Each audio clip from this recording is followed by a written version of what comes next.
Hello, friends, and welcome to Democracy Ish. Wajahat is currently wrapping up on Piers Morgan's show. Lord only knows why he does that man's show, but he does it, and it's an international audience, but I don't have the ability to tolerate that level of fuckery. So Waj will jump in and join us when he wraps. And so I appreciate you all being super patient on this Good Monday, the last day of June.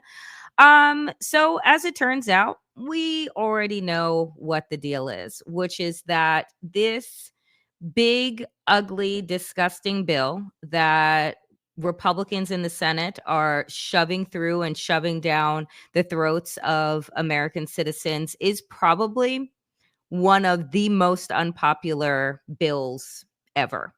And, Donald Trump and Republicans said that they had a mandate, right? That this election, which they won, and I use that in quotations, by the skin of their teeth, that somehow gave them total authority to undo our social safety nets, to ensure that the most vulnerable among us can barely afford their lives or health care.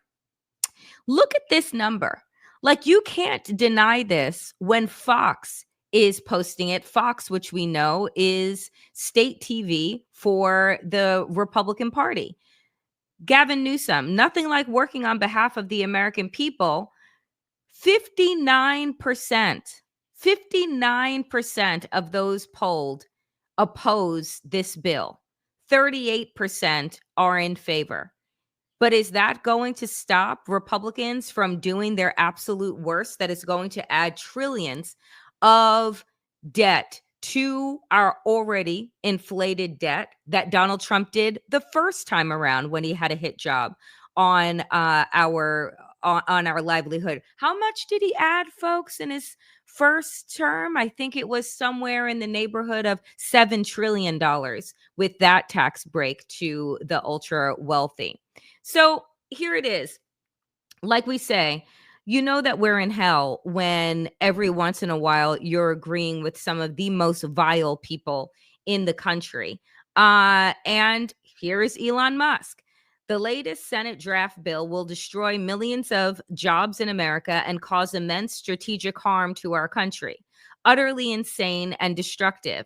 It gives handouts to industries of the past while severely damaging industries of the future.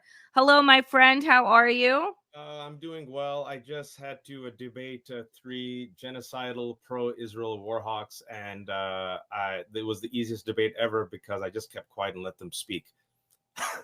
Oh, well, Sorry then that I there's was that. late. I told the Piers Morgan people that to get me out by 12, but forgive me. But I knew Danielle would hold fort, and here we are. We're coming from one chaos to another. Are you talking about the big beautiful The bill big, from hell? beautiful bill. So I just showed them this wonderful poll.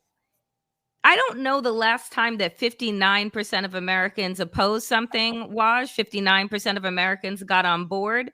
But this is where we are.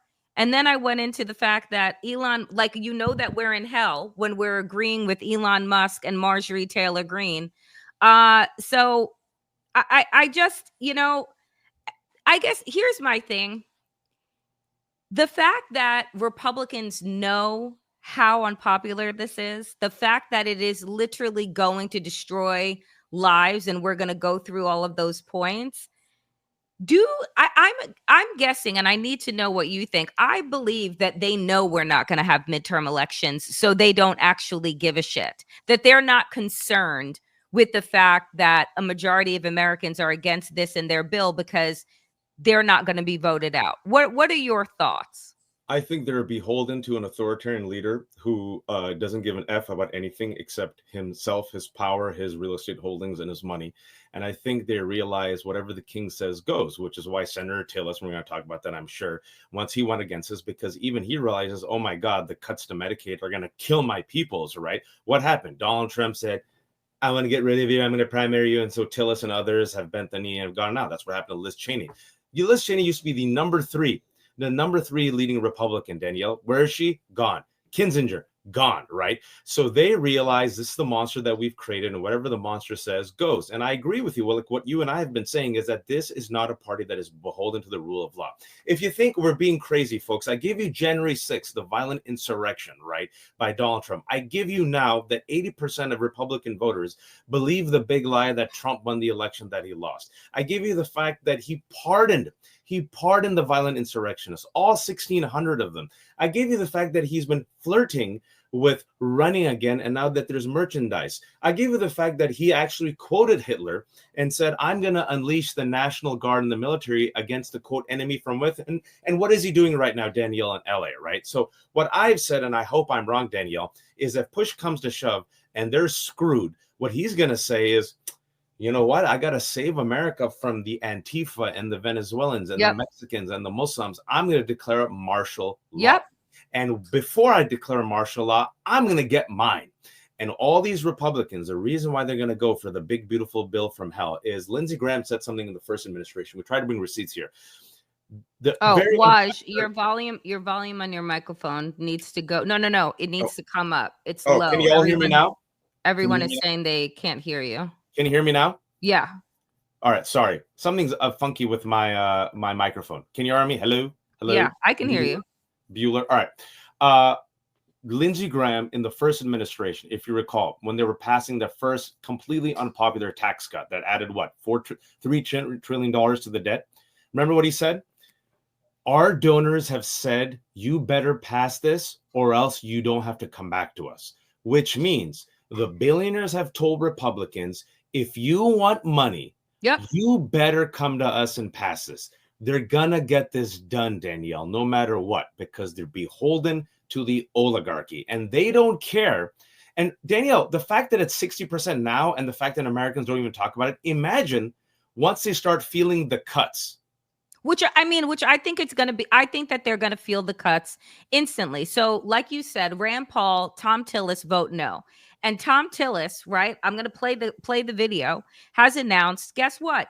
He is not going to seek re-election, because anybody that starts to have a crisis of consciousness and realize that they are now in bed with the most cruel, the most like just disgusting and depraved party, and how much it's going to hurt their own people, when they realize that and speak out, then guess what?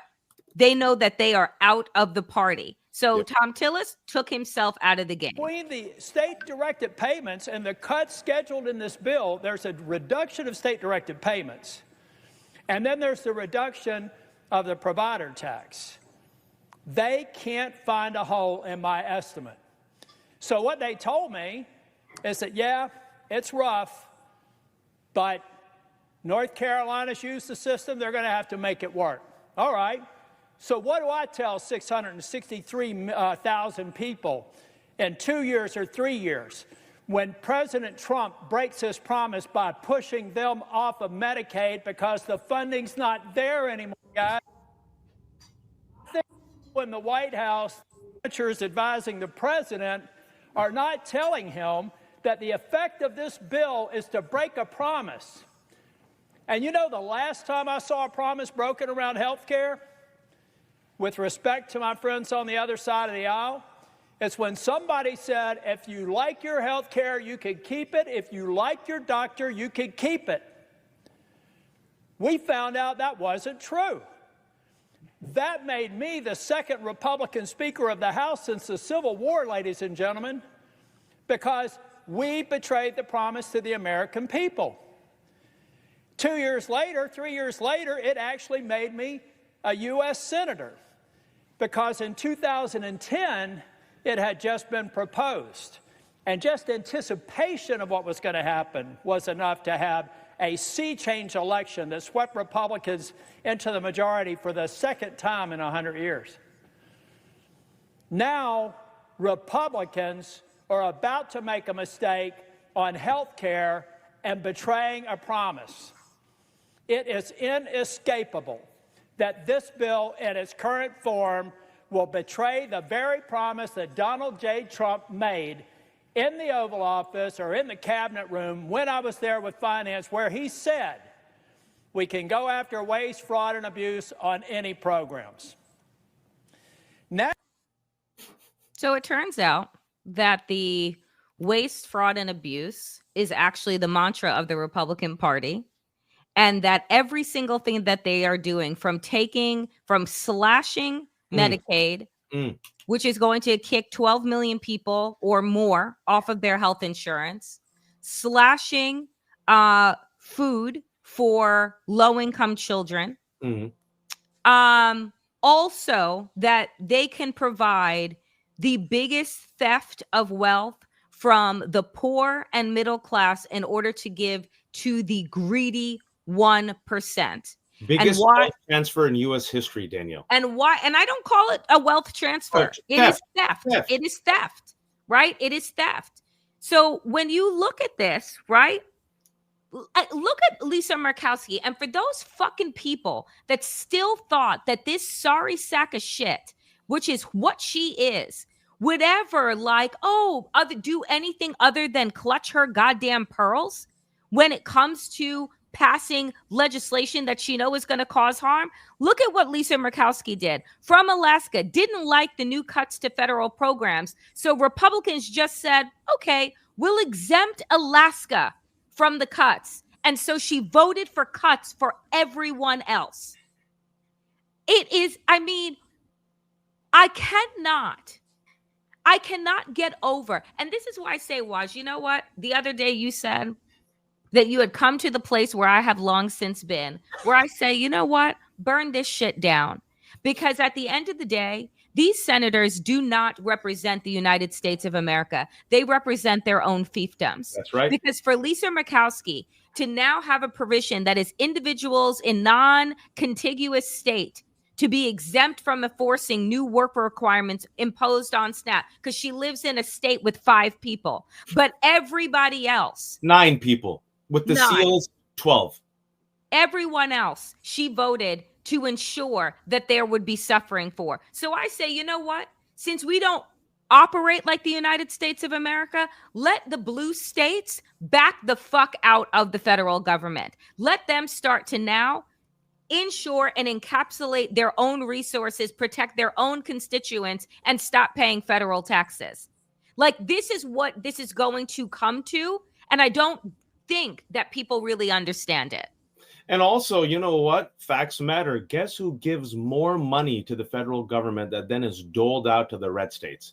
My home state of California, the 4th or 5th largest economy in the world, the most populous state in the nation, gives more to the federal government. There's a surplus of $80 billion at least, Danielle. And that $80 billion then goes to the government to then what? Dole out, I'm using the language of Republicans, to give welfare to the red states. Oh, you know, to help FEMA when there's going to be hurricanes. Oh, you know, to help them with healthcare, with infrastructure. Because these dumbass Republican leaders have ensured that their red states have some of the lowest standards in education, some of the lowest quality of healthcare, some of the lowest quality of infrastructure, that have some of the nation's highest murder rates, Danielle, right? Yep. So that's why they depend on these godless, liberal, heathen, queer states of socialism, communism, jihad, Sharia, New York and California, right? Which literally help give, they're the economic engine of this country that helps give back to the federal government to give to the United States of America. Because you and me, Danielle, we're not genocidal sociopaths. We want to help all Americans. But these people like Lisa Murkowski, who is the alleged moderate, literally, Danielle said, all right, I'm good. Alaska's good. Peace out, everyone else. And then she flipped, right? Who else flipped? Ron Johnson flipped, right? So these people made side deals, right? They played the hustle game. All right, what you going to give me? What you going to give me? That's what you're going to give me? Good. This will help my personal reelection. And again, I want to go back. They're all paid by the billionaires, folks. Yep. At the end of the day, both sides of the aisle, even though both sides aren't the same, are paid by big money. Citizens United unleashed dark money and corporate money. Democrats themselves had said, if you really want to change democracy in this country, you have to get rid of what? big money and corporate money from politics, right? And then at the end of the day, if you get out this money, if you get rid of the billionaires, maybe the people have a chance, right? So as this is happening right now, we're going to talk about it, Danielle. No one's talking about the billionaires. No one's talking about the big donors, right? Instead, we're talking about Zoran Mamdani and this other shit, and talking about reaching out to the moderates like Lisa Murkowski.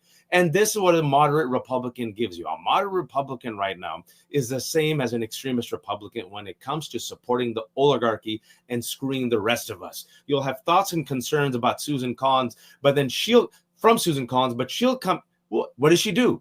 I'm concerned. Let me vote with MAGA. Lisa Murkowski, I'm concerned. Oh, hey, Republicans, do you have enough votes? Okay, I'll abstain. Oh, Republicans, you need my vote? What you gonna give me in Alaska? Yep. Oh, this? All right, peace out.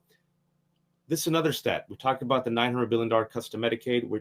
Have we also talked about this big, beautiful bill from hell, the Billionaire bill, is gonna shut down, Danielle? Oh, no, we haven't gotten there yet. Oh, we're getting there. Yeah, we're getting there. Which is because I want to run through some of the things that is, and then we'll get to what is the most egregious to me. So this bill rips food assistance away from poor kids in the most cowardly way possible. Previous efforts to reduce that burden by linking eligibility in one program to others would dissolve under the Republican bill. For instance, children and families on SNAP are automatically enrolled in free and reduced price lunches at school. But families who lose food assistance under the Republican bill may also automatically lose school meals for their children unless they fill out new forms to sign up. The budget office estimated that child nutrition subsidies would fall for about 420,000 children. This is the party that cares about kids, and you're going to ensure that nearly 500,000 children go hungry at school. Okay? So then that's one thing. Look at the energy. Senate bill would increase electricity prices in every state. Wyoming, 29%. Illinois, 25%. New Mexico, 24%. And it goes on. So, and this is what Waj is saying. Look at these numbers. The largest, and it's not a redistribution because language married, it is the largest theft from the poor to the richest in America. Look at how much harm is going to come to the poorest 10% versus the richest 10%. And you tell me that this is not a recipe for a rise up, for a revolution? They threw tea into the harbor for fucking less. You listen, Danielle. Here is what you were going to state. So 25% of nursing homes will be forced to close if Republicans pass Trump's big, beautiful bill from hell. And Elizabeth Warren said no grandma should be kicked out of their nursing home so that Mark Zuckerberg can buy another Hawaiian island, or that Jeff Bezos can spend $50 million on the world's most gaudy wedding in Venice, surrounded by billionaires and Hollywood elites. Folks, I agree with Danielle. These people aren't students of history. Arrogant people get lazy and they get smug. And they think, you know what? We got it good. The system will hold. The peasants will keep fighting amongst themselves. There will be cultural divisions. Guess what? They're just going to kill themselves over bread and fish, and we're going to eat well like hogs. And then there's a Luigi Mangione, Daniel. And then they're like, what? How did this happen?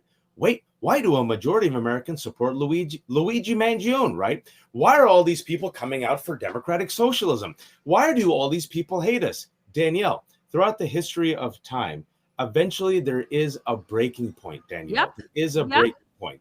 And people keep forgetting that Americans, despite us having the United States of amnesia, despite us, being addicted to racism and greed and white supremacy, despite us having the memories of Nats, like you mentioned, there's something in our DNA where we remember that we revolted against the British Empire. No monarchs, no kings, right? And that we threw tea right? We threw tea. We committed acts of disobedience, illegal acts of disobedience, because we said no taxation without representation. And this is a country, what always worries me, of more guns than people, Danielle. Yep. And the question I have for you is, how long will people take it? And I think Tillis, because he's retiring, he can finally say this stuff with his chest out, which is why they're cowards. They know this is disastrous, Danielle. They're not stupid people. They know their own base is going to die and they don't care. Remember during COVID, what did Republicans say? Well, grandma and grandpa got to die to reopen the economy. Hey, sacrifices have to be made. It's eugenics. It's Hunger Games, right? They're willing to let the weakest of us die. The registry that RFK wants for autistic people who he says are useless, right? Elderly people, as Elon Musk says, non-productive people. Who are the non-productive people? You, me, immigrants, poor people, sick people, our elderly, the poors, right? The workers. As who's the folks, the billionaire evil Secretary of Commerce, Lutnick, Donald Trump's Secretary of Commerce said, we're eventually going to replace the workers with AI. Yep. Do you think Americans who have more guns in this country than people, do you think they're just going to sit back and take it, Danielle? And this is where I say, and people think I'm being, oh, Americans don't care, Americans will take it. I disagree, Danielle. I think there's, all it takes is one spark. And I'll take it to something that was positive. I had a friend in the WhatsApp group say, with the George Floyd murder and the video that got released, Americans don't care, they're not going to come out. And I said, you know what? This has been building. All it takes is a spark. And what happened, Danielle? 15 to 20 million people came out and protested in the largest protest in American history. If they take off Medicaid, which will literally kill people in a month, do you think Republican voters with guns will sit there and take it? I ask you. You know, here's a funny thing, because, you know, the Supreme Court had a bunch of horrific fucking rulings as they closed out their murderous session with Planned Parenthood gutting and allowing Trump to deport people to third-party nations and all of these things, right? And somebody said on Blue Sky, they said, you know what people don't get? They're coming for the guns. And this is because to ensure that there will be no overthrowing of the government, that there will be no fighting back when Donald Trump declares martial law, that they're going to come for the guns. And I thought to myself, oh, I could absolutely see that happening. And I'm like, but how do you round up 400 million guns, right? Like, how do you do, like, I could see them passing legislation to do that in order, and like, I guess rolling tanks down the street. But I'm like, we have 330 million Americans in this country and 400 million guns. So I think that this atrocious, disgusting bill, which, as you said, will cut taxes for the rich and slash $930 billion from Medicaid. And I just want to say this. I have traveled, right, over the course of my life to places that could be seen as developing, right, or underdeveloped, purposefully underdeveloped, right, because they couldn't be extracted for capitalistic gain. So they're underdeveloped countries. I see what happens when there are no social safety nets. Yep. I have traveled to India. I see what happens when there are no homeless shelters, when there is no health care, when the poor are bathing in fountains in front of the hotel that you're staying in. I see what it looks like when there is no Food and Drug Administration, when there is no CDC, right? And folks think that, like, oh, that could never happen. There are countries around the world that has been their norm. Yep. And so when everything is gone and you realize now 1 in 4 nursery homes shutting down, 1 in 4, where are those elderly people going, right? Where are they going to go? Oh, they're going to have to go back into houses with their families. And then what is going to happen? Women will probably end up, much like they did in COVID, having to drop out of the workforce to care for elderly family members, right? Everything is going to reverse itself. and this country will be worse off. And I tell you, before 2028, this country, it will be obvious to the naked eye just how bad America has it. And then what will happen? That, to me, will be the breaking point. And look, I was talking to David Rothkopf, a mutual friend of ours, a couple of weeks ago. I had the interview out, and he said, he was in a meeting, an all-day meeting with experts. And he reiterated that the damage that the Trump administration has done to us in 6 months is generational damage. Yep. That will take generational repair. Mm-hmm. And it will take new leaders who understand the threat, who are made for this moment and built for this fight. And the problem is, folks, we just spent the last 25 minutes. Sorry that I was late, everyone. I feel so bad. Thank you, Danielle, for starting. But we just spent the first 25 minutes of the show talking about this bill from hell that we took it down. And it's even worse, folks. But in the interest of time, we gave you the highlights. Yeah. How it would literally kill Americans, make things worse.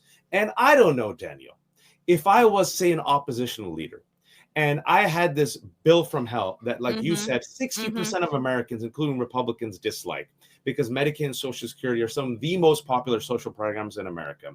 And if more and more people knew about it, that number is going to go from 60%, Danielle, to probably 70%. And if I was an oppositional leader and, say, I don't know, wanted to take back the House and the Senate in 2026, what would you have spent the weekend highlighting, Danielle? If you just say we're an oppositional leader and your opposition promoted this horrific bill, advanced it with a majority of votes that would kill fellow Americans, as was deeply unpopular, what would you focus on?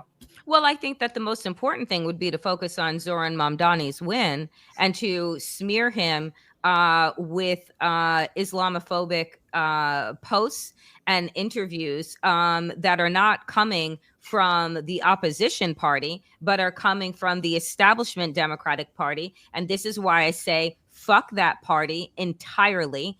Do not waste your time and your energy thinking that the Democrats are actually going to come to serve the people, because they're serving the same oligarchs. Listen to what Hakeem, I mean, you can't listen because I don't have the clip, but Hakeem Jeffries on Mamdani, quote, globalizing the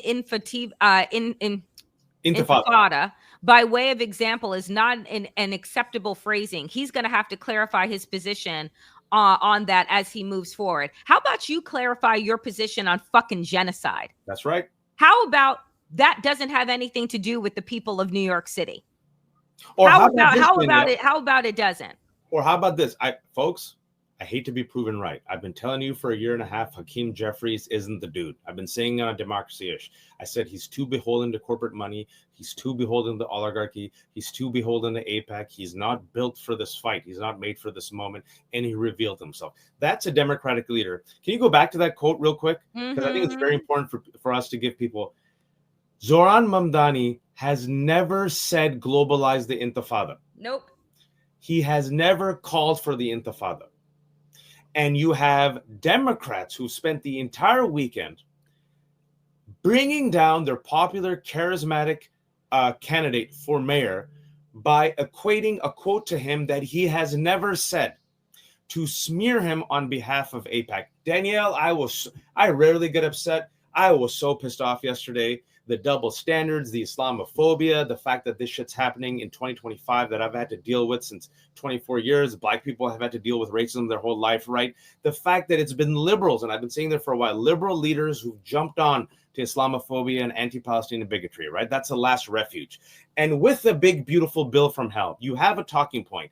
They unleashed all their ammunition, like I warned 2 weeks ago on social media and on this show. What will they do? They'd rather burn the party down than have Mamdani be the leader. Remember I said that? Yep. But here's the thing that I want to say, though. And you tell me, you can feel free to disagree. I want to thank Democrats for showing us exactly who the fuck they are. I want to thank them for waking me up from my dreams of them being any better than they have ever been. I honestly, I appreciate the fact of how naked everyone is now, right? In their greed, in their depravity, right? In their inhumanity. I want to thank them, because when you see who people are, you don't have to waste your time and energy trying to turn them into something else. For the rest of us, it is now time for us to figure out what kind of party we want, because these two parties are dead. They're dead for different reasons, but dead by the same hands of the greedy, insatiable billionaires who they would rather suck up to and suckle on than do anything for the American people. And so now when people are naked before you, in front of you, as who they are, then you have a decision to make. And that's where the American people are. We have a decision to make, because these establishment Democrats, Schumer, the Clintons, Jeffries, all of them that are standing before you, that are wasting time and energy smearing a likable candidate, smearing the future of this party, they're showing us they're not for us. Ass out. And the ass has dollar bills that are filled in. Sorry for that image, but I had to. Their asses are out, and those buck cheats have the cash. There's the ATM, and the cash is put in by the monopoly guy with the hat, the billionaires, right? That's all they did. All of them. Hakeem Jeffries, Senator Schumer's, freaking Gillibrand in New York, instead of rallying behind this man, Mamdani, who has brought together the majority, who won thanks to a multicultural base, Brad Lander, Jewish American, black voters, right? Young voters, enthusiasm, excitement. They freaking decided to destroy him with this Islamophobic smear that has led to death threats against Mamdani. And here's Politico and corporate media doing the job. Zoran Mamdani declines to condemn the globalized Intifada. Why the F should he condemn something that he's never said? Why do Muslims and black people always have to play the condemn-a-thon? Why do I have to, for the past 24 years, condemn violent acts done by violent people I've never met? But Republicans, 3 weeks after Vance Bolter friggin' killed Democratic officials, are not asked to, do you condemn Vance Bolter? Do you condemn the violent extremism of Vance Bolter and Christian nationalists? Do you condemn the violent insurrectionists that you support? Do you condemn, Donald Trump dining with Nick Fuentes, a Nazi supporter? Do you condemn, Donald Trump quoting Nazis and Hitlers? Do you condemn Elise Stefanik and Republicans promoting the white supremacist replacement theory? Do you condemn Elon Musk doing a double Zig Heil? Oh, no, not a single question is asked. But friggin' Zoran Mamdani is asked, do you support something he's never said? And I'll also say this. For all the unconditional supporters of Israel, like Senator Schumer, like Hakeem Jeffries, like Ted Cruz. Sorry, I'm on a rant right now because I'm heated. How come they have never been asked, do you support the IDF killing more babies in Gaza in the past year and a half than in any other war zone? Do you support the fact that the IDF has created more child amputees in Gaza than any part of the world? Do you support the genocidal language and intent that is clearly displayed by the leaders of Israel? Do you support the report that came out 3 days ago where the IDF soldiers said that they were ordered to shoot at Daniel? They were ordered to shoot at innocent Palestinians who had lined up to get humanitarian aid, and they killed at least 600 Palestinians. Why do you support that? How come none of them have ever been asked that, Danielle? Am I off base here? No, you're not. Because why are they never asked? Because white people are never asked to defend themselves ever, right? Because they can be seen as individuals, because the response will be, I haven't seen that report, Waj. And the response will be, I'll get back to you on that. Or the response will be, Israel has a right to defend itself. Folks, tell them about this. Tell them about this show, Waj, and what happened in your. Oh, okay. So real quick, anyone who apparently criticizes Israel, of course, is deemed as an anti-Semite and must be crushed. Mahmoud Khalil, who has committed 0 crimes, must be detained for 104 days. Rumeza Ostrick, who co-wrote an op-ed advocating for boycotts, was detained in a Louisiana detention center, kidnapped in broad daylight. And Kneecap, which is a pretty awesome Irish hip-hop band. I don't know if you've heard them, Danielle. Because they're Irish and because they know about occupation and because they know about, struggle and oppression against the British Empire, they have been very vocal, much like Macklemore and so many other artists in the past year and a half, actually longer, radicalized by what they've seen in Gaza, which is a genocide. And they've come out and openly said free Palestine, to the point where the BBC decided to censor them and not air their live concert at Glastonbury. So then karma, they instead air a guy who I've never heard of, a band called Bob Vylan. And Bob Vylan comes out and says, free Palestine. This was live, right? And then he said, death to the IDF, right? Death to the IDF. This story has had more coverage on BBC in the past 3 days than any other story in the world right now. According to the BBC News homepage, this is the most important story in the world. It's been 35 hours since Bob Dylan's performance, and Keir Starmer came out and condemned it. You had Prime Minister of Canada condemned it, Ted Cruz, Democrats, everyone condemned it. But you know what they didn't condemn, Danielle? The The story that came out in Haaretz 3 days ago. There you go. Thank you so much. That literally, quote, IDF officers and soldiers told Haaretz they were ordered to fire unarmed crowds near food distribution sites in Gaza, even when no threat was present. It's a killing field, not a fraction. You know what they haven't aired? The genocidal comments by Israeli leaders, not just some random dude, some band at some concert festival. Smotrich, the finance minister, Ben Gvir, the security minister, the president, Herzog, friggin' Israeli commentators, broadcasters, Netanyahu, who have openly said that their plan is to cleanse Gaza, right, and occupy Gaza, literally engage in a genocide. No one is asked, do you condemn that language? Do you condemn that genocide? All the unconditional supporters of Israel are never asked that. But Zoran Mamdani is asked to condemn globalized intifada, even though he hasn't said that. And you and me are going to be asked, if we ever get invited, do you condemn Bob Dylan's statement? I was on Piers Morgan. He actually didn't ask me that. Surprise, surprise. Which I thought he was going to be asking me that to condemn that. But I would say I'm not really interested in condemning words that I don't use. I'm more outraged by the fact that there's actual bullets killing people, right? Yep. And I'm more outraged by the fact that the supporters of Israel are policing the language, but not policing the IDF that's engaging in war crimes. And why is it that there's a double standard where some random dude I've never heard of in my life says death to IDF, which I wouldn't use, and that has 3 times more coverage than the IDF committing genocide? And folks, I'll tell you this, Israel has lost. They've lost the culture war because kids, guess what? They made Bob Dylan and Kneecap go #1. They've lost the culture war. They've lost Miss Rachel. When you lose Miss Rachel, you've lost. They've lost the moral high ground and they've lost the narrative. And around the world, all the data shows that within my lifetime and in a year and a half, I can't believe it happened so quickly, Danielle. An entire young population has been radicalized against Israel. They've lost. Sorry for my rant. And so here's the thing, as we close out today. Well, what's your take on it? You know, my take on it is this. I'm not, if I go on TV again, which I have turned down TV now multiple times over the last several weeks, because I'm not interested in bullshit. And I really I no longer have the temperament to be asked questions that are fucking stupid. Like, do you condemn? I don't give a fuck what he's chanting. To your point, I give a fuck what the IDF is actually doing. I don't care about people's slogans. I don't care about like what crowds are chanting. I care about 400,000 people having been murdered in 2.5 years. That's what I care about. Absolutely. I care about the fact that you're denying baby formula to enter into the country. I care about that. I care about the fact that you're shooting people that are begging desperately for food and health care. I condemn that. So I don't give a fuck about anyone's globalization, intifada, fucking language that they want to use. Fuck all of them.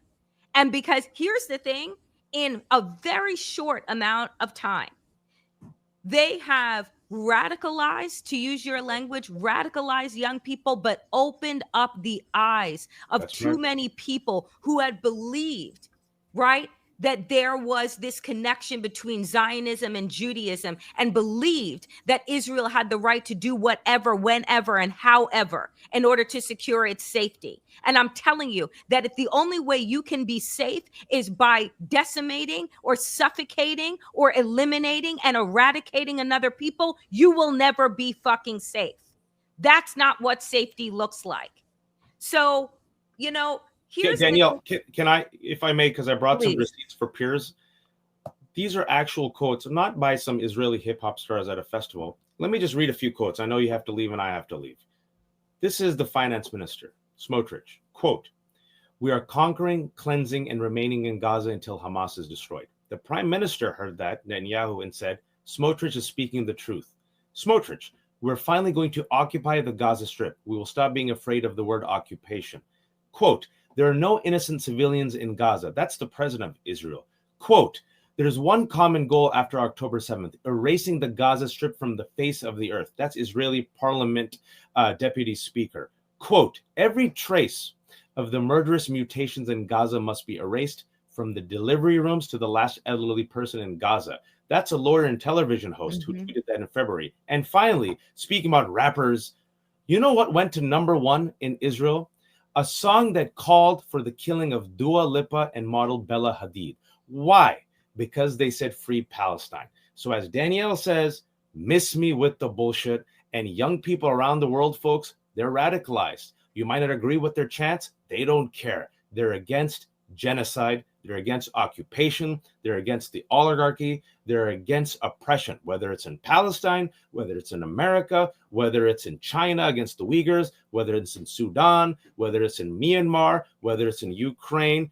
Globalize the Intifada, a language that I don't use, but what it means is you shrug off occupation no matter where it is, which is why NECAP, that are not Muslim, not Palestinian, not Arab, said, we're Irish. We recognize this occupation and struggle, and we're going to sing for you, Palestinians. Why South Africans have come out and said, we know a thing or two about apartheid, which is why we're going to make the case to the International Court of Justice that Israel is committing genocide. And you know what their evidence was?